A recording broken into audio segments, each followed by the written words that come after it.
Betsy and Mike, and this is the Wave Social Podcast powered by Arcade Studios, a show for marketers, brand builders, creators, and anyone else who's trying to make waves online.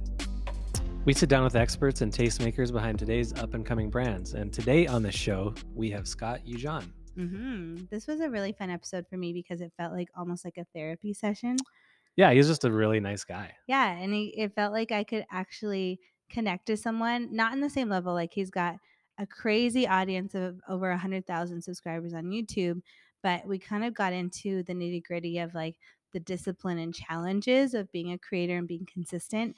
And in terms of relatability, we just talked about our podcast and how hard that can be to like stay motivated and stay consistent and the discipline required that with that. So it just made me feel like everyone needs to have conversations like that. Anyone who's creating content, like I hope people have access to other creators so they can talk to someone that can relate to that. Yeah, it's good to share stuff like that. One thing that I think everyone should watch out for in the interview too is we talked a little bit about how you should really delay monetization. And for the point being is just that you need to really become intimately aware of what your brand is and who your audience is, and make sure that those are really synergistic or synonymous, really well aligned before you complicate things with monetization or like brand partnerships and things like that.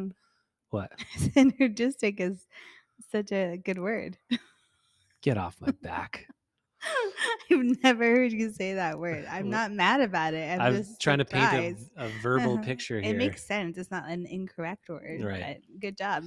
Yeah. So I think it's really important. It's something that we've like tried to think about with Waves, with this podcast, and why we've delayed sponsorship for the first few years and focused on things like merch and really just engaging with you, our viewers or listeners. So thank you for being on the journey with us. And eventually we may have some brand partnerships or sponsors, but they're going to be aligned. Exactly. Because we're going to know what we're talking about and who we're talking to and totally how we want to do it. So yeah, and it feels good to hear your voice again. I know. It's even just nice to like have this conversation with Scott. Like I feel like we are craving social time. We got hit with a bacterial infection. It is not. There's some remnants it wasn't the of Rona. That. It wasn't the Rona. Virus who shall not be named. Exactly, but we're feeling good now. Our got voices some antibiotics are in our system. Yeah, Elaine or our daughter brought it home from daycare and she bounced back in like 2 days and it's taken us 2 weeks. The amount of illnesses I've had because my daughter is in daycare is absolutely insane. It's crazy. And it's just, there's no end in sight. And here's the thing. Don't slide into my DMs saying that I need to be healthier. I get like good sleeps. I go to bed at 10:30 every night. I take probiotics. I take vitamins. I eat salads for lunch. I have well-balanced diet. I exercise. We have a Peloton. We're part of the Peloton crew. So don't come at me saying that it's just that I need to get my immune system up. Yeah. And I do half of those things. So I think I'm still pretty healthy. Yeah, at least half. You're pretty good too. Yeah, I try. But anyways, bacterial infection is freaking nasty. Don't get one. But if you do, just immediately go and get antibiotics instead of waiting a week or two like we did, because it's just not worth losing all that time. Bacterial infections cover so many types of infections too. So I want to be clear that's like, it was like a throat situation. Throat and lungs. And a little bit of eyes. Yeah, but that's I think that's your enough. eyes looked a little funky. That's enough information to share, I think. All right.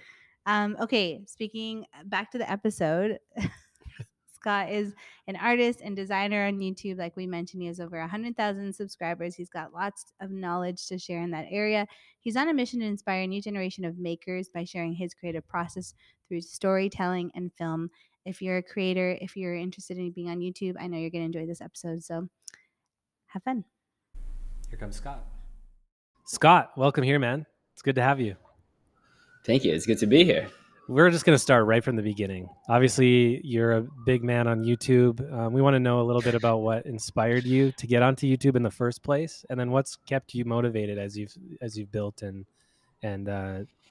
started some relationships with your audience. Sounds good. So start from what inspired me to go on YouTube, I guess, and what's keeping me going. Well, I've been trying to make videos for a very, very long time. Like I think my first video is really from like 2 years ago. I remember for the first year, there was only like 12 views on it. So it was always just something I wanted to do. And it never really taken off at all. And it's just one of those things I keep coming back to. I love making videos and telling stories and stuff like that. So that's kind of how it started. And what's keeping me going is just like some of the videos really started to take off, and I get like messages from like kids and like retired people that are like, oh, you inspired me into making stuff. And then like that's my whole driver now. It started off with me just enjoying it for myself, and now it's all of a sudden like I'm bringing more people to the maker community, and that got me really excited. So that's definitely a big piece of what drives me today. It's hard to say what inspired me to start in the first place. There's just a lot of things, and I think as creative people, we just always love trying new things. So yeah, it just kind of started like that. It's very bizarre. So you describe yourself as a creative person? That's not a trick question. I guess so. Yeah, I guess so.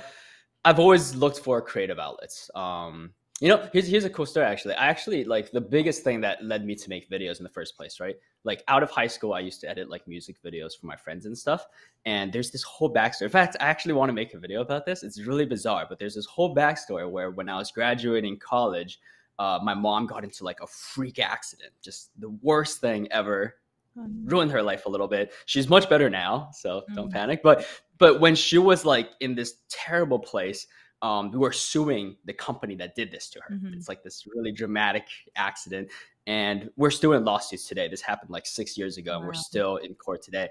But what happened was the company we're suing, they tried to tell the court that my mom is fine. There's no issues with her. She doesn't have a broken leg, and that she's totally okay. And I do a lot of like video journaling. And so I have all this journal and all this footage of like these terrible surgeries she was going through again and again. And I was like, I'm going to make a video for the courtroom. And it was this big challenge where I've never done anything like that before, because it's not a fun music video all of a sudden. I listed out all these constraints about how I didn't want to be manipulative. I didn't want to use sad music to try to like manipulate the court, because everyone can see through that. I wrote my first script with my brother. He's an English major. So we like detailed all the things, all the points we wanted to hit. And we tried to like make it really, really true to my mom's experience and all that. And that was actually the first kind of like storytelling video I ever made, and no one's ever seen it except for this room of lawyers and like the court. But it was after that where I was like, dang, like there's so much power and there's so much like expression. And my mom, it just like it meant the world to her watching this video, because it felt like, I guess in a weird way, she felt like she was being silenced, she was being gaslit. There was all these things. And then the video was just like this, our side of the story. And I realized how powerful this medium was. So weirdly enough, like this has nothing to do with the videos I make now, but that was technically like the first big project that I ever did that's like, in the same medium as what I do today. Wow. Yeah. What a story. That is so cool. It's very bizarre. That's sad that the fight still continues, that it hasn't been resolved yet, but hopefully it will be. It's getting close. We're starting to see the sun.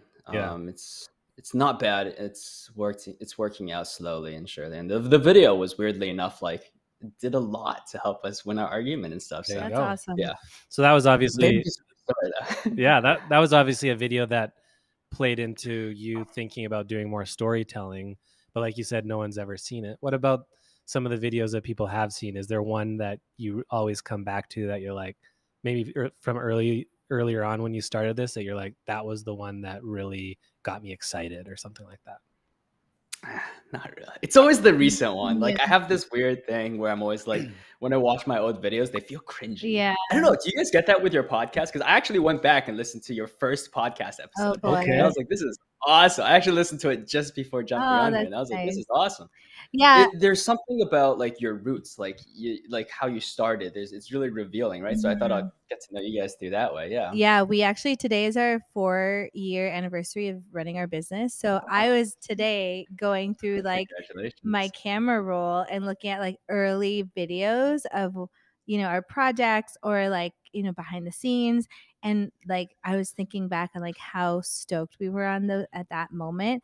And then comparing it to now, like I definitely had that cringe feeling like, ugh, I thought this was like so cool and so innovative. And like, I don't know. I just, you have like, you're slightly embarrassed of it, but that's an important process. Like, cause if you're not growing. And I think, there's like a movement even like on TikTok right now where it's like, be cringy, like put it out there. And then like the more you do it, the more you flex and like the more you learn and grow and be better. So it's important that like, it's good to look back and feel a little bit of cringe. Yeah.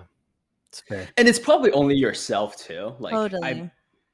Like when I was listening to your podcast, I was like, oh, this is perfect. This is great. It was just a conversation between you two. You guys were telling the story of how you guys met. And then I was like, this is awesome. And I watch my old videos and I cringe a lot. But my friends are like, oh, I just marathon through all your videos. And I'm like, how did you do that? It's so Yeah, cringy to watch the early ones, but they don't seem to notice it at all. totally. So I think it's just your own development. You're getting to know the medium more as well. So the cringe is probably just from yourself, Yeah. right? Yeah, I feel like the cringe comes less from your development because it's about you and more about your tastes and just how your tastes are. Yeah, I feel like You're kind of finding your voice, I guess. Yeah. yeah, and just like trends change. You change, you get older, you get interested in other things. Totally. It's Yeah. not really that you were doing a bad job. I feel like there's like every creative who's listening could probably relate to that. But another side of the coin is like going back to when you started. Like, I think you said that like you've always wanted to do it, and it sounds like you were kind of like doing some of it early on before you like started your YouTube channel. But a lot of people think, and especially creatives, and I think this is like a hang up, is they think about doing something for a long time, but getting those like first steps for some reason feel really hard, or feel like there's like maybe mental blocks or things like that. And then there's a whole other side of it is like being consistent is so hard. And So thinking of new ideas and like staying focused on what your unique point of view is and your unique lenses, and not being swayed by other people who are in their space. So like, can you talk to us about what your journey has been with that? Like, either if you remember, was it sticky when you started? Was it hard to get those first few steps in, or did it feel easy? And then like now that you've gotten some traction and you're getting more of a community on YouTube, is there challenges to stay consistent? I'll start from the beginning one because that's a really good point. Like pulling the trigger, right? Like I was having a conversation with my parents about this, and it's like, if I never made that video for my mom, I don't know if I would have ever done anything more than that. Like basically, I used to make little videos for my Instagram, but it was after the video for my mom at court where I was like, whoa. And then I had this workflow. I knew how to write a script. I learned all these things through making that. If I never had to do that, if the court never asked for a video and there was never this gaslighting and I never had to put that out there, I don't know if I would have gotten into video production on any level. Like Wow. I used to just be an editor, and that was all I was comfortable with, right? I didn't want to speak in videos. I didn't want to show myself in videos, even on my Instagram. So yeah, that was definitely, I think everyone needs that like first project to kind of like push them out there. Cause like you can sit there forever thinking about a project, and like 99% of the time you don't end up doing it, and you have to find something to like almost force you to Totally. pick up the camera, start recording. And it's the same thing today. So the way I work today, I have a list of ideas, and it's like I'm like, oh, that project's going to be so great, people are going to love that. And I'm like, but when am I going to start filming this thing? And then it's like I have to somehow start finding those things to start actually forcing myself to put myself accountable and stuff like that to actually start working. And I think with like your point about looking for inspiration, having new ideas, like I learned this thing a long time ago from this artist that was talking about like he kind of framed, I can't remember who it is even, but there was someone that was telling me about how like the creative juices and like your creative mindset, it's almost like a bit of energy, like this type of energy that your body has or your brain has. And when you have it, you can just think of all these solutions, right? But the problem is when you have it and you're in that zone, you usually have this task in front of you. You're trying to finish this one client project where you're not even doing a task that needs it, but you're putting it all there and you're doing the heck out of it. And then he kind of said this thing about how when you have that energy, you kind of have to recognize it and then try to spread it across as much things as possible. So when I feel like I'm in this like really inspired mood, I'll actually open up my list of projects and I'll start going, okay, which one of these has a blocker? And I'll kind of try to figure out the solution for that blocker and then quickly move on. And okay, let's put out a few, to-do lists for this project. I'll write a bit of script for this project. And so that way I'm kind of spreading that. And later on, when I'm not motivated and I'm feeling lazy, I have all these things I can already do. Every one of these things kind of already has a bit of a ball rolling, I guess, if that makes sense. That's such a good tip, because it's just so true. Like, you don't want to wait until you're inspired and then you suddenly like can't do the thing that you are inspired to do because you have to problem solve. I feel like Yeah. that's speaking to me because like even with this podcast, like there are some, you know, episodes we want to film, but we have to like figure out X, Y, and Z before we film it. And so yeah, I think that's a really good, it's almost like a discipline, and or almost looking at it like a project manager, and maybe that's like me putting on my agency hat. But 100%. like project Yeah. managing your own creative projects is an important discipline that I think everyone needs to learn.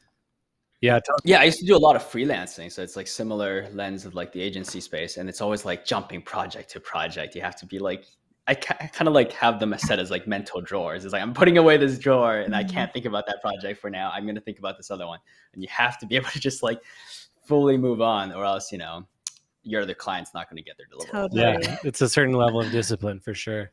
I feel like this like energy or like mindset or like mind space that we're talking about, there's a term for it that I can't remember, but I've also heard other like thought leaders or celebrities or like influencers talk about it, and even ways that they try to like create it or like get themselves to be in that Mm, space, which is interesting. So I'll have to dig up what the term is, but there's like types of exercise that you can do or like types of foods that you can eat. That that's it's kind of cool. like the whole keto diet. You know, you eat certain things to get into ketosis. It's a similar thing for where your mind's Mm. at. But Crazy. I want to ask you, for YouTube specifically, was there a single video that got a ton of traction and that got like more views? And you mentioned like your first early videos were had like 12 views, but like, you know, when I look at your page, like most of them have like over 50,000 views, and there's one that has like over 2 million. So what was it about, you know, like when did you get that traction, and what do you think helped like contribute to some of that traction? Yeah, that video blew up. Like it's my third video. I Mhm. made it 1 year ago, and it's almost hitting the 2 year mark. And yeah, that one, it was nuts. Like I uh I was editing it, and it was just like it was in quarantine, so I was bored as heck, and I was like, you know what, I'm gonna start 3D printing again. And I got this really like not very good 3D printer because it's like an open source one. It's super cheap. And I was like, oh, I'm going to upgrade it. There's all these cool upgrades people make for it online. I'm just going to start slapping them on there. And I was like, hey, no one's made a video compiling all these things. You know what? I'll make a video compiling all these things. And then I did it. And it was weird because it just kind of became bigger and bigger because I was like, oh, it's so boring just me putting stuff on this printer. You know, I'm going to talk. I'm going to talk in this video. And it was just after making the video for my mom. So I was like comfortable. I had a mic set up. I was like, I'm just going to talk. And I was like, dang, it's so boring still. And then I have a friend that makes music. He's actually, I work with him at Google. And I was like, hey, can I use your music in my video? And it just became bigger and bigger. And then when I put it out there, he's like, this thing's going to blow up, I think. And I was like, no way. And because it's like so niche, it's like a tiny, 3D printer community. I mean, it's big 3D printing community as communities go, but like compared to other YouTube communities, it's a tiny space. And yeah, it's just like he's like, it's gonna hit 1,000 views in the first week, and I was like, no way. And then there was like 10,000 views in the first week, and it just kept going and going, and it hit 1 million just like super quickly. And now it's almost at 3 million, which is ridiculous. And I've been analyzing why that video blew up ever since. Like I'm still thinking about it today, and I think the reason, I have a theory, is that first of all, it's like a list. Like I don't know if you noticed this, but when I was like really digging deep into the analytics of YouTube, if you look at the trendiest video, like the trendiest videos and all that, constantly there's usually a number in the video. I'm not sure why, Mhm. but it would be like top 10 blank, 5 ways to blank. Like there's always this number. There's something about lists where it makes it feel more digestible because you can just watch the first one. If you don't like it, Right. bail. Even no matter how long the video is, there's kind of this like, it feels like there's chapters. So that's the first thing. The second thing I noticed was that the recipe I have for my videos today is problem. I have a problem. I have a motivation. I make something. I solve it, and there's a solution. Right? That's usually like the recipe for one video today. That video was 24 upgrades for my 3D printer. So in a way, it's like 24 versions of that. Every one of those items was one problem, a solution, and the result. Mhm. And it just kept repeating. So there's something about that where it's like this crazy condensed version. It kind of makes me think of TikTok. Like Yeah. TikTok is like long YouTube videos condensed, right? So now I have this video that's like a bunch of little TikToks in a weird way. There's a lot of weird things about it. Yeah. I might add another theory to it because I actually watched it, Yeah. and I am not in the 3D. Like, I don't think I've ever read, watched anything about 3D printing. Like, my YouTube like recommended videos are like makeup tutorials. Like I'm totally not in this niche, but I watched the video and I think what was so compelling about it too is that, you know, if I saw a video about 3D like upgrades, I would assume it'd be really technical.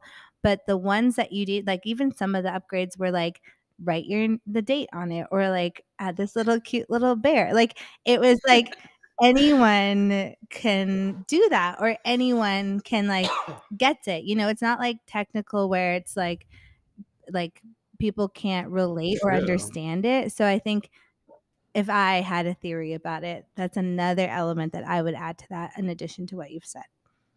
It's a really good point. It's like it's understandable. Yeah. And it's kind of satisfying too. Like Yeah, even watching back, I'm like, exactly. it's kind of cool to see it change one item at a time, and then eventually it's like this totally different machine. Totally. Yeah, that's a good theory too. Yeah. It's a weird one though. Like even everyone, even in the 3D printing community, like I've heard people say, like, "What happened? Like, how did that? What just happened there?" Like Right. we've been making videos about this 3D printer for years, and it's never gotten an audience like that. And I don't think, and you're 100% right. Like I get so many comments that's like, I don't even know what you're doing. Yeah, I know. I They're didn't like, know what you're I don't even know what printer that is. I don't even know how 3D printing works. But I watched the whole thing somehow. And my grandma watched it. My grandma's like, I don't know what he's doing either. Yeah. But my grandma enjoyed it. And I was like, what the heck? Yeah. So yeah, there's definitely something really weird about that one where Mhm. it definitely hit. And there's just a space for spot. like doing tactile things with like vibey music too. Oh Even the my fact that gosh. you worked with your friend who makes music, and it's kind of just like a therapeutic experience outside of even the subject matter. You know, I Mhm. find myself getting True. lost, especially on TikTok all the time, and just like some random 50 or 60-year-old man like making something out of clay with like crazy That's vibey definitely music in the therapeutic. background, you know? It's like Yeah. ASMR almost, and you just yeah, it Mhm. takes you to a different place. Yeah. But we've talked a little bit about theories so far and your early days. I want to talk specifically about lessons and also a thread we've kind of had in some of our other interviews this season around finding your niche or your focus. So Mhm. for you as a creator, especially knowing this isn't your full-time thing, this is more of like a outlet for you. How did you settle on the focus that you have right now for the type of videos and even like you said, the recipe that you have when you're creating videos? Um, it comes down to what I enjoy. Like, I think one of the hardest things to wrap your head around with YouTube or any one of these social platforms is that a lot of people go into it going, hey, nobody's doing this. Like, there's like this missing piece. And it's like, if I do it, it'll be viral. And then I have an audience. Like, they're trying to be different. Yeah. Because they want to stand out, and that's totally fair. But one thing you got to realize is that it's like it's a lot of work, and if you don't enjoy it, like my brother, for example, he has this idea about doing this certain type of video, and I was like, are you going to enjoy that though? Like, because Right. one video in, you're going to be exhausted, and Mhm. if you don't enjoy it, you're not going to be able to do it. And so that's kind of what I constantly come back to. I'm thinking about, am I going to enjoy making this thing? Am I going to enjoy doing it? And then the rules for how I make my videos is also the same thing. Am I going to enjoy watching that? Right. Mhm. When I like put on, like sometimes I watch a lot of YouTube and sometimes I'll put on my own videos. It sounds weird, but I will. And it's a really interesting thing to do because if I can watch through my own video, which I've watched through 100 times because I edit them myself, like if I can still watch through it for the 100th one time, then I know that video probably did the right thing because I can actually enjoy watching it. Yeah. But there would be certain videos that I've done in the past where I put it on and I'd be like, this is so boring. Who would watch this? And then I like, okay, that's not the kind of video I'm going to make another one of, right? Yeah. Mhm. So it's constantly just like, does it align with my taste? Do I feel like it's something I'm proud of still? And that's kind of what's slowly pushing me towards whatever direction I'm going to. It's just constantly questioning, my past work, Cool. I guess. Yeah. I like that, man. And I think we've also seen a thread in responses that are kind of similar to that as we've asked these types of questions. And when we first started having these types of dialogues, I feel like my reaction was like, that's so simple. Like it's almost like unstrategic, Right. But I think that's really because we've been taught that you need to find a gap and fill it rather than like double down on what it is that you're interested in and even have expertise in. And I really think that honestly, as I'm processing right now, has come out of just the last couple ages our culture has gone through, like the industrial age into the information age. Industrial age was all about product and like manufacturing. So like what products don't exist yet? How do we fill the gap and make a lot of money. Totally. And then information, like what information do people not have access to? How do we give that to them? But now I don't know what age we're coming into, but I feel like it's the time to be like, yeah, I'm doing this because I'm interested in it, and it's more valuable to people because it has that flavor as well. Mm-hmm. Yeah, they can sense the if it's missing authenticity, I feel like. Right. And especially on the internet where everyone's Yeah. like they have this thing that's like you're not sure if it's real or not, but it's like you can kind of feel it when it's Yeah. not real. Totally. And someone's faking it. Yeah. Can you That's interesting though. talk to us about the rules? I know you have rules for yourself when it comes to making videos and storytelling, and I think it's been inspired by some superheroes. So I'm wondering if you can walk yeah, us yeah. through what those rules are for Yeah. you. Totally. One quick thing I want to add really quick to what you're just saying though, like a lot of creators talk about this thing where they kind of look at their own work and make sure it's authentic to them.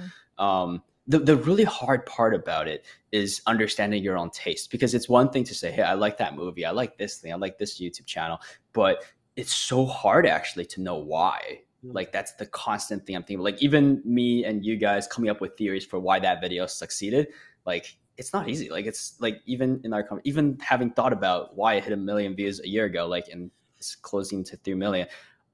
I'm still thinking about it every day. Like, why did that work? Why did Right. people like it? So yeah, it's not that easy to think about the why, and I think you have to constantly think about the why, and that leads me to the rules that I developed. So over the last 2 years of making videos, I've been thinking about why I like certain things and why people like my videos too. And one of the things that I got to was like this thing about superhero movies. So if you think about movies like Big Hero 6, Spider-Man, Iron Man, there's that part of the movie where the main character kind of runs into the problem and they have to make their solution, right? Iron Man is in the cave, he makes his armor. Big Hero 6, he has to upgrade his robots. Spider-Man had to make his costume and figure out how to, hide his identity and make his web shooters or whatever.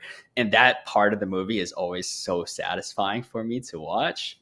And at this, I don't even know if I knew this going into YouTube videos, but at some point I realized like that's what I'm trying to get to. I'm trying to make my videos feel that, like feel that kind of like to give people the feeling of like inspiration, motivation that you get when you watch those movies. And it's also coming back to that like satisfaction of like this person had this problem and they solved it themselves making something. It's like that's so satisfying, and I love doing that just in my everyday life, right? So I'm like, I think people would like that too, and I love doing it. So It's almost like it just kind of made sense. this mental journey from like, I can't do this, I can't do this, I can't do this, to like, I have to do this, I can do this. Yeah, and also Mm-hmm. making something to do it, because like a Yeah. lot of your videos focus on making things. So I think that's another angle that I didn't even like realize until now, which is pretty cool. I mean, you don't always have to make stuff. I kind of like think whatever. Like, okay, for example, my mom during her accident, she couldn't get up the stairs. We would have to like all three of us, my dad and I, would have to like do this thing where she like pushes herself up with these crutches. It was really, really painful. But then I realized, those like four-legged crutches, you can control the height of all of those legs independently. And I remember I figured out that if I'd like push the back ones higher up, it can be this like stair supporter. And then she was able to go up the stairs herself after. I didn't make anything. And my mom was like, whoa, like like everyone in my family was like, we've been like literally lifting her up the stairs for half a year, and then this tiny tweak on a crutch that was just sitting there that we didn't even use now allows her to go up the stairs herself. And then it's things like that in like everyday life where you don't even realize you're being creative, and it's just like you just find a weird solution. Maybe it's just like putting newspaper under a table leg that was shaking. It's like just like the tiniest things. Like we're constantly doing it, but we don't really think about it. And it's very satisfying. Yeah. Like it's very satisfying when you solve that little problem you have. So yeah, that's awesome. One thing I've noticed about your content is that it's like really motivational and aspirational, and it feels like it makes it simple, like kind of like that 3D printer one. Like there's components of it that feel really simple and approachable, and it makes me feel like I can do something like that. And there's an approachability there that I think a lot of creators, especially people who want to make a community around education or inspiration, like people can learn from that. Was that intentional for you, that like you wanted it to, your channel and your videos, to feel empowering and like someone else could just do this if they wanted to by themselves at home? Partially, I would say. I didn't. It's hard to say what came first, right? Like the rules, or did I just make the videos and then I got analytical and thought about it after because it got successful? I don't know. Like, I'm not really sure what came first, right? But yeah, that's definitely there, especially now. Like, I think about that every time I make a video now. But I think when I started, it was a lot simpler. I took a branding approach. Like, I have a friend who's like a design. I mean, I'm friends with a bunch of designers, but one of my friends is a really intense branding expert, and she has this whole thing about how it's more important to know what you're not than what you are for a brand, because it's really easy to be like, my brand is sustainable, my brand is this, my brand is empowering, but it's a lot harder to say my brand is not like that one though, even though it's kind of similar. So that's kind of what I went into it with. I was already watching a lot of videos in the 3D printing niche community, and I was like, why do I like some of these videos more than others? And it's like, some of them were boring, some of them got too technical, some of them tried to be too instructional when I'm just trying to know why do I even want to do this upgrade? And there was things like that that slowly led me to like make a video where I'm just like, you know what? If you're interested in making it, you can hunt down the detailed 3-hour tutorial. I'm just going to show you like the problem it solves, me doing it, and the salute, like the results. And that way I also realized that it's kind of like a trailer. It's kind of like, it kind of makes it less overwhelming, because let's be honest, it is hard. 3D printing, it can be really, really hard. But if I just show you like the good parts of it and the part that's like, you know, why I do it, if I just show you that and you were motivated to do it, then you'll kind of figure it out yourself. And that's totally fine. If it's like, I had this conversation with my brother early on where it's like, am I lying to people by making the design process so easy looking? And it's like, yeah, but you know, making an Iron Man suit in a cave is also impossible. Are they lying to us? It's like, of course they are, but you know, it's just to get the story across. And you know, I think that's kind of the rule I took. Regarding the educational aspect, I followed this really, really cool rule by this guy. Let me see if I can pull up the quote really quick. He's actually wrote it down. This guy, he's a very famous photographer, Harold Edgerton. He has this line where he says, the trick to education is to teach in such a way where by the time someone realizes they're learning, it's too late. Nice. It's almost like tricking them into learning. And it's so true. Like, we're like, if you think about great teachers you've had, like you probably just really enjoyed a conversation with them, and all of a sudden you're like, wow, I just picked up all this new knowledge. So that's kind of like the approach I take to my videos. It's about the story, and by the time you're like, wait a minute, I'm like watching a sort of tutorial, I'm learning about 3D printing, it's like, it's too late. You've already engaged in the story, you're already, you know, interested and invested in what I'm trying to make. And that's kind of, yeah, I don't want to make an educational channel, I don't want to make a tutorial channel, I don't want to make it super technical. I just want to tell stories, and then if you learn throughout that process, then hey, that's awesome. And yeah, I want to make it approachable, I guess. Yeah, that's what I'm trying to say. Before you got into YouTube, would you say that there was one or even some other people that were either storytellers or educators that you found were people that empowered you, whether you knew them or not, to like start doing stuff yourself? And like, which is really now the subject of a lot of your videos, is like, I'm just going to make this thing or show you how to do it, you know? Or is it just, you've just always been this way? Definitely wasn't always this way, but I think, like, what gave you the confidence to start doing things yourself? I think it's being in design school, honestly. Like, I went to art school, and I was going to be a painter, like very random, but I was going to be a painter, and I was so set on being a painter. I was like, I'm going to be an old man painting alone at home someday. It's going to be great. And then, so yeah, I went to, in first year, I was going to be a painter, and then I hated the painting lessons. So I tried other classes. I took a design class, and I think it was the atmosphere of the design classes where when you're in a wood shop and there's an issue with a tool, like nobody even questions it. They just make the thing to fix the tool. Like, it's just so intuitive. And I ended up working in a wood shop for a while, and it was like, before they trusted me with clients, building furniture for clients, that's what they got me to do. They would be like, oh, that tool has an issue, go fix it. And they're like, we need a way to organize all these tools, go figure something out for it. So I just made stuff for the wood shop for the first like couple months. And so I think maybe that's what slowly built up this this mentality that like I should just make my own solutions, maybe. But there was definitely not like, I don't think there's many creators that show that. Usually they're making something that's like cool and clickbaity. No one really ever just makes something for themselves that's like, this is for my studio, and that's it. There's a few woodworker channels that do that, but I don't watch a whole lot of those either, because like I said, like they get very technical, and then, you know, It's not my cup of tea personally, Yeah. Well, I but mean, that sounds like the type of yeah. experience that would kind of help you cross some sort of like invisible line from Mhm. I need Mhm. someone to do this for me to, oh, like maybe I am equipped or have the tools in my toolkit to find the best solution in this moment myself. So that's Yeah. awesome. Totally. I Yeah. I wanna talk about monetization because obviously, like, it's hard to talk about YouTube without talking about monetization and the Yeah, opportunity yeah. that it presents, and, I wanted to know from you, at what point did you explore monetization, and do you have any tips or anything that you've learned in the process of figuring out monetization on YouTube? My biggest like advice to anybody going into it is like don't think about it. Because I have so many friends that's like, hey, maybe this is a good side hustle. You're making money off your YouTube channel. How much can I make if I start making videos like this? Or, and then they go into it with this huge mentality of like, I'm gonna make money off YouTube. And it's like, no, no, no, don't, because you'll only be disappointed. Like it's inconsistent.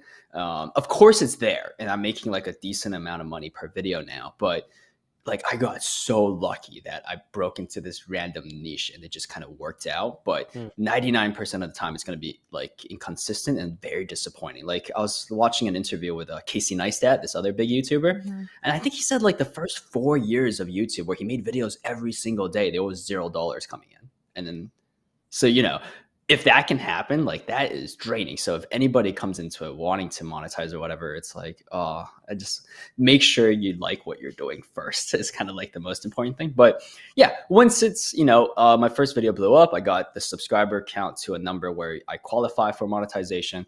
And then I started monetizing. And then the thing is, the reason I say I got lucky is because it was a 3D printing video. And then all these 3D printing companies started bidding to advertise on that video.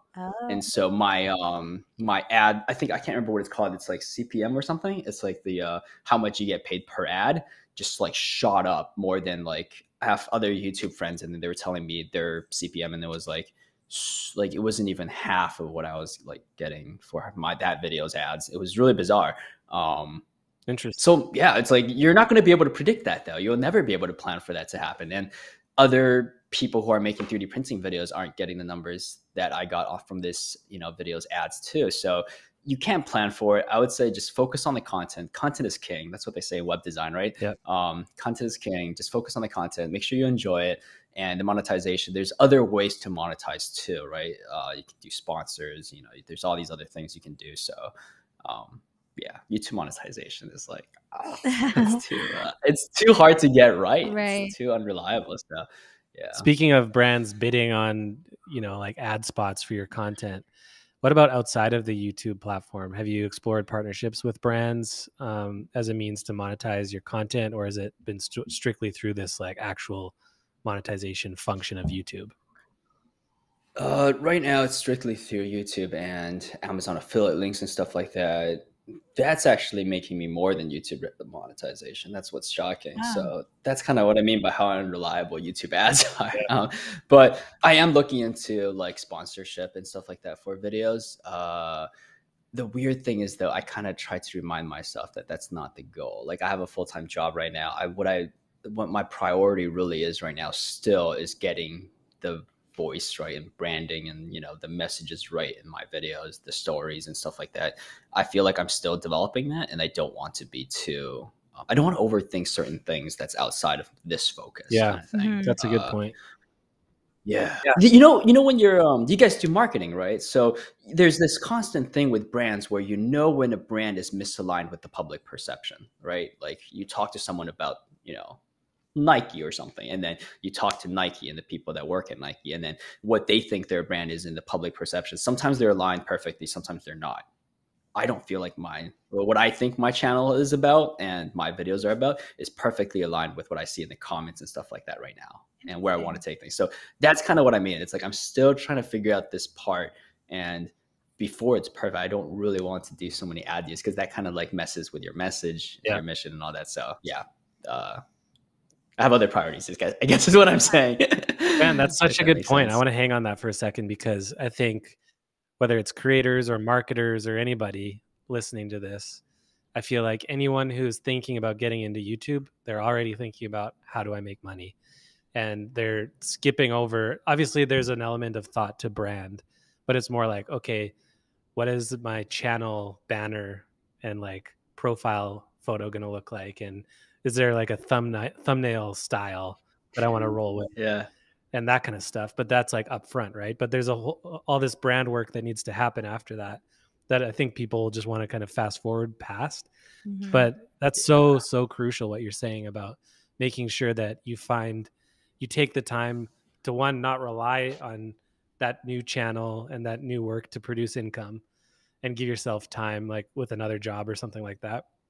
And two, to really find that alignment with your audience and really like not just have a content niche, but have like an audience niche as well, a small like mighty group of people that are really invested in what you're putting out, which I think you're doing such a good job developing that. So whoever's listening, make sure you like rewind and listen to this like last 2 minutes of the conversation again, because I think that's really, really invaluable, not just for YouTube, but just marketing and branding in general. Or any creator, because like it doesn't even matter the medium, because like you could be doing the same thing, trying to build an audience and a community on Instagram, trying to be a full-time creator, but there's like that nitty-gritty work that still needs to be done. And like you need to define like who do you want to be known as, or like who is like, you know, what purpose are you serving by putting out content for people? Yeah. Like, and I think that's 100%.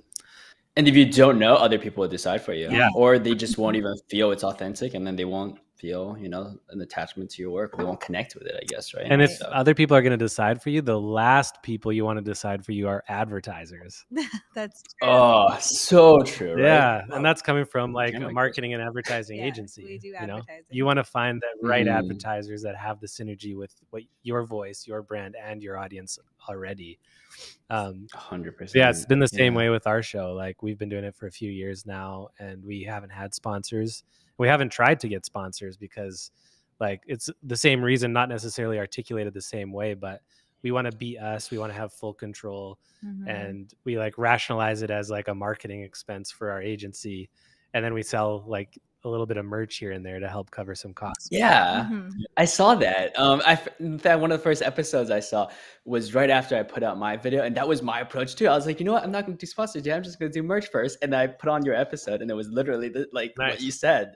You guys were like, we're going to do merch first, and I was like, heck yeah. Especially like, I mean, you said 4 years into this, right? Like 3, that's awesome. Yeah. Well, 4 years into our business, 4 into our agency, 3 into our podcast, but. Wow, congratulations. One thing I'm going to say really quick is that with podcasts, I was listening to this other podcast. They talk about the 20 episode theory or whatever you want to call it. But basically, after 20 episodes, you've exhausted all your like initial ideas. You've exhausted all your friends and connections. And it's like, that's where you really shows like whether or not you have a format that works, that's scalable and you can prolong it. And it's like, you guys went over that and you guys are killing it so hard. So nice. Like, it's so cool that you guys are at this state, and you know, it's cool to see that. Thanks, man. Well, I'm going to be a little vulnerable here because I feel like maybe we can relate in some way, but I'm like, one thing with the podcast, like, you know, what people see isn't always what it feels like in terms of creating content. Like you see, you know, consistent episodes or things like that. But the reality is like often, you know, sometimes we'll feel like we're in a rut or we have to scramble and get, you know, an episode put together just right on time before we hit our weekly mark. And, you know, there's all these challenges that come into being creative. And I'm curious, like, how do you get out of ruts like that? Like whether you're not feeling inspired, or maybe like sometimes there's also discouragement. Like sometimes you'll put a lot of effort into something and you're not seeing the traction that you want to see, or maybe like you're getting comments that aren't really like aligned with what you want people to feel when they're watching your videos or things like that. Like how do you get past that and kind of like push forward? Oh, that comments thing is like, it's way too close to home. Like I'll put out a video and someone's like, cool project, but I could never do that. Or like, that looks way too hard. That looks like way too much hassle. And I'll be like, I completely failed. Well, you know, in one way, it's like lessons learned, right? Like I'm constantly learning. And I think it's important to recognize that, like, I mean, I try to remind myself, it's like, I'm new to this space. I'm still just, trying to figure this out. So that's totally fine that someone's going to misinterpret or not get the message I'm trying to put out. And Right. that's totally okay. I think with the creative ruts you're talking about, though, it's trickier because you don't always know why, right? Like, you might be burnt out and you don't even know it.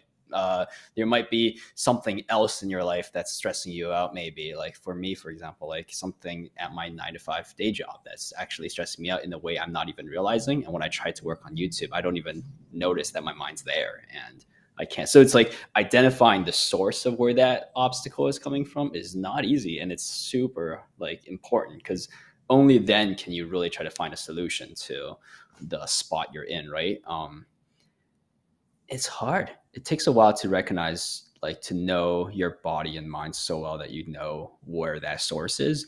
And if it's burnout, there's obviously certain things you're supposed to do to try to like, to help get out of that. If it's creative blocks, there's all sorts of other things that I try to do now. But coming from like art and painting, like there's this mentality among a lot of painters where it's like inspirations for suckers and you just kind of show up and paint, like just paint and you'll get better at it. I think Chuck Close said that. Yeah, I think he said inspirations for suckers, the rest of us just show up and get to work. And then I really liked that.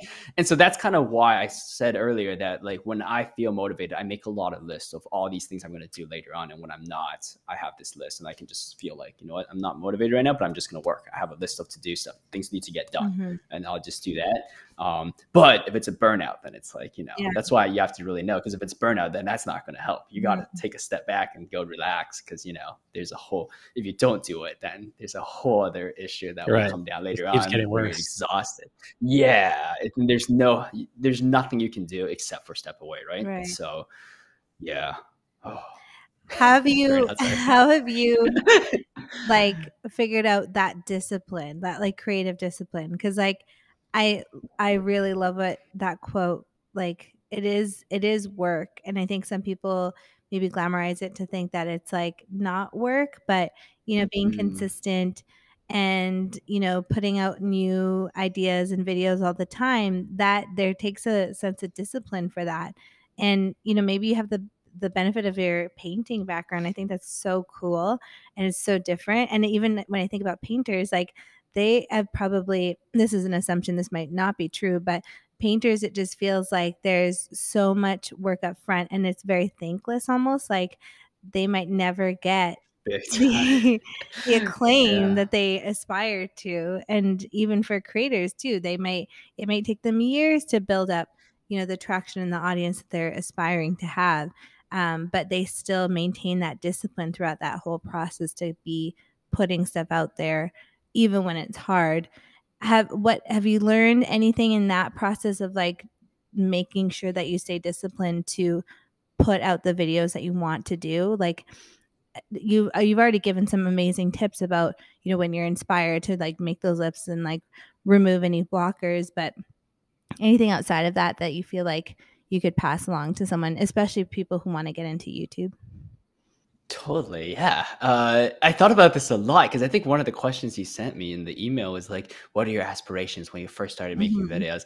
And I stared at that question for hours. And then the only answer I had was none. Like I didn't want to have any huge aspirations because that's a lot of pressure to put on yourself, right? Can you imagine if like you're totally new to a medium and you're about to try that medium and you're like, I'm going to try to reach this X amount of goals or like X amount of views or something like that, right?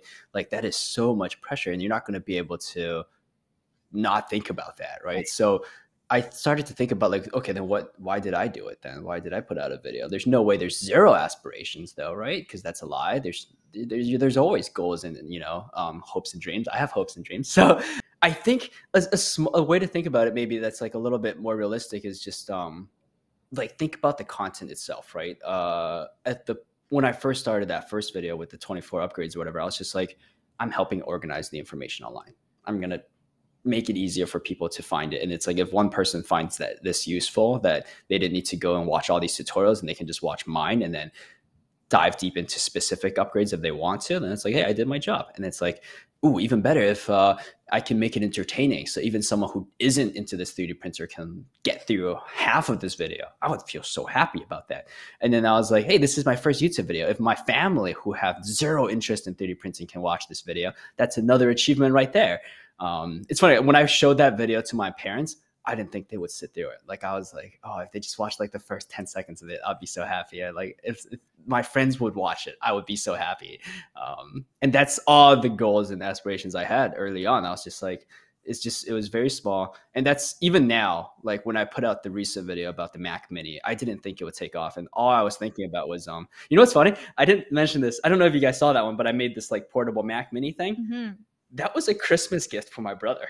Oh, really? I didn't even show it in the video, but yeah, my brother, he recently went back to college to study something. I don't even know the details of it, but he didn't want to buy a laptop, and he has a Mac Mini. I also have a Mac Mini, and I was like, hey, wouldn't it be cool if we could just use our Mac Mini at places where there's a wall plug? And then, yeah, I made it for him as a Christmas gift. I have a video of him opening it actually, but I didn't end up putting it in the video. But yeah, it was a gift for him, and I was like, if he likes it, and he's not ashamed to use it in public, because I was like, oh, it's a DIY thing. What if he doesn't really want to use it and it looks stupid and he gets laughed at? I was like, my goal was just to like, I want to make something pretty. It doesn't look like a hassle. It doesn't look too DIY. I even put his name on it, and he ended up using it in school like a couple times. It's like work from, it's all like through Zoom now, so he only had to go in for presentations and stuff, but he used it, and it's like, those were all my goals for that video. I even told my friends, I was like, no one's gonna watch this video, it's too niche, and it ended up like blowing up, weirdly enough. But yeah, I try not to overthink it too much and build up too much expectation, because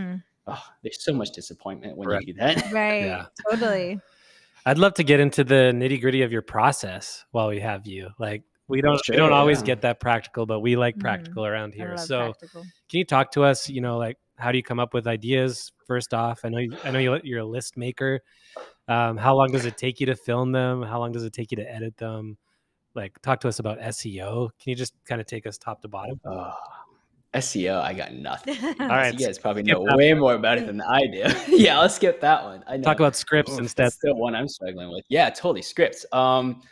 So my videos like take a long time to make, because it's the third biggest priority in my life right now. You know what I mean? Like, I have my main job, I have family, I have friends. There's all these things I'm trying to focus on more than my videos. It's actually like a nice to have. So if anything, I'm trying to like cut down the amount of time I spend on it, so they start being longer and take longer to produce and all that stuff. So they take quite a long time right now, is kind of what I'm trying to say. If I was focused though, and there was a certain month, for example, that I was like, I'm just going to do videos this month.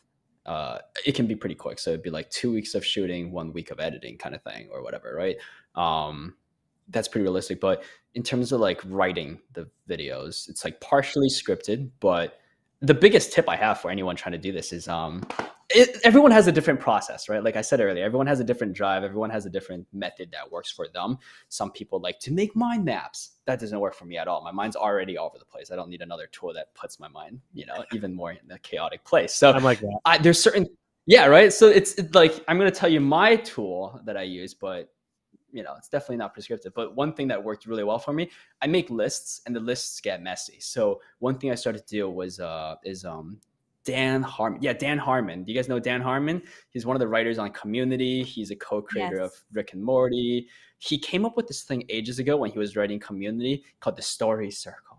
Oh. And then I thought it was like this minor thing, but I was watching the behind the scenes of Loki, and one of their guys used to work with Dan Harmon, and in the behind the scenes, everyone had the Story Circle on the wall, like for every episode of Loki. And I realized how powerful the tool was. I even have it in the last page of my sketchbook. It's basically like a circle that basically has these points of how a story should go. And it's really interesting, because it's kind of like the hero's journey, but because it's in a circle, it actually breaks it down into ratios too, of how long the story should spend at each portion of the hero's journey kind of thing. It's really cool. But basically, I make all my lists for my videos now, all the points I want to touch on, and I basically try to frame them into the hero's journey. And I look at, this part of the hero's journey is actually like not very strong, and I'll know what part to double down on more and spend more time on developing and stuff like that. Or like, this part is taking too much time. Early on, my videos didn't have this, and I can feel it now. Like when I watch it, I'm like, this guy's taking forever setting up the story, or it's like this part's so boring or something. And so now it's like I'm slowly getting to a point where I feel like every part of the video feels like it's like leading to the next, and it doesn't feel like it's lingering too long, I guess. So that's a tool that worked wonders for me. Nice. Awesome. So that's more of a creative tool as far as like planning, but what about the actual like hard like software tools you use for like filming and editing and that kind of stuff? I use Premiere for video editing. I use After Effects to do the fancy effects occasionally. What other tools do I use? That's about it. That's like my main things. Yeah. Nice. And are you still getting camera music? Wise? I was just gonna say, are you still getting music from your friend, or do you like get it? Yeah. He's just like the most random, like secretly talented musician I've ever met. Like I didn't even know he made music. He like early on, and then out of nowhere I discovered he's like a musical genius. He's never had music training in his life, and he's just like always been very, very good. And it's so bizarre. Like I would literally be like, dang, I can't find a song for this part of my video that's like this, and I'll say like I'm looking for something between like this song and that song, and like 10 minutes later he'll send me like a quick beat and be like, is that what you're looking for? Something like this? And I was like, did you just make that? And he's like, yeah. And I'll be like, I'm gonna use it. And he's like, wait, let me polish it up. And then like an hour later it's like perfect. It's so bizarre. It's cool. Like I think one thing that really helps even outside of music is like being around other people who have like a certain passion in these creative channels, because like I don't know music that well. I don't know much about it, but talking to him, I've learned so much about music. And even though it's not a focus in my videos, it's just like I can apply a lot of the thinking, the approaches, and the methodologies to my videos too.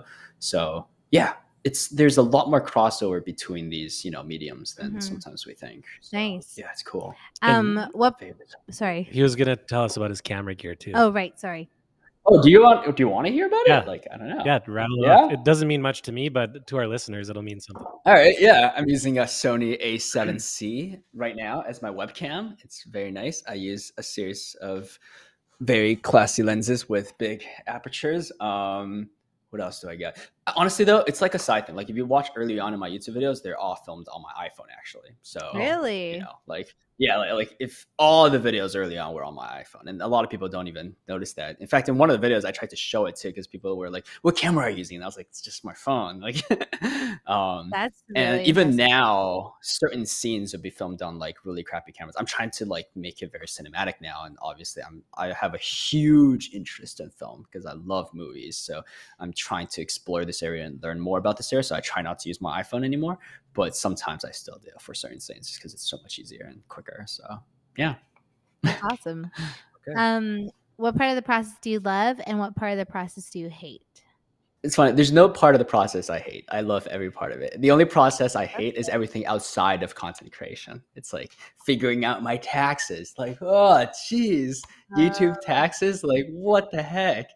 That's literally been my nightmare for the last 2 weeks. Like I've been dealing with that. And it's just like everything outside of content creation. Cause like, you don't really think about it, but even when you guys wanted me on the podcast, I was like, I'm not an entrepreneur. I'm not a marketing expert. But then I was like, I'm doing all these things. I'm technically like an entrepreneur. And I was like, oh geez. Yeah. And it's like everything outside of the content creation, I hate so much. Like just, well, it drives me nuts. I think most content creators don't see themselves as entrepreneurs, and they should. And then most content creators don't know how to do a lot of those things because they're like, they either, they don't want to think about it, had a full-time job and never had to, or like don't understand the business side of, running a content creation business, which is what it is. So that makes sense. I mean, 100%. I think everyone also hates taxes. Like nobody's like, I love doing my taxes unless you're an accountant or something. Yeah. And hopefully. Yeah, but it's like things like that and sponsorships, like all those things. Yeah. Sorry, what were you going to say, Mike? I was just going to say, and hopefully the tax part is behind you now so you can move on. Yes. Just finished it. But yeah, it's like everything outside the content creation I hate. Within the content creation part, I love every part of it. I love, and things I hate about it is gone, like long gone. I don't do certain things anymore. I don't edit certain ways. I don't film in certain ways anymore because I've learned that I don't like it. Like there was this one video where I put a bunch of things on my desk and I start spray painting them.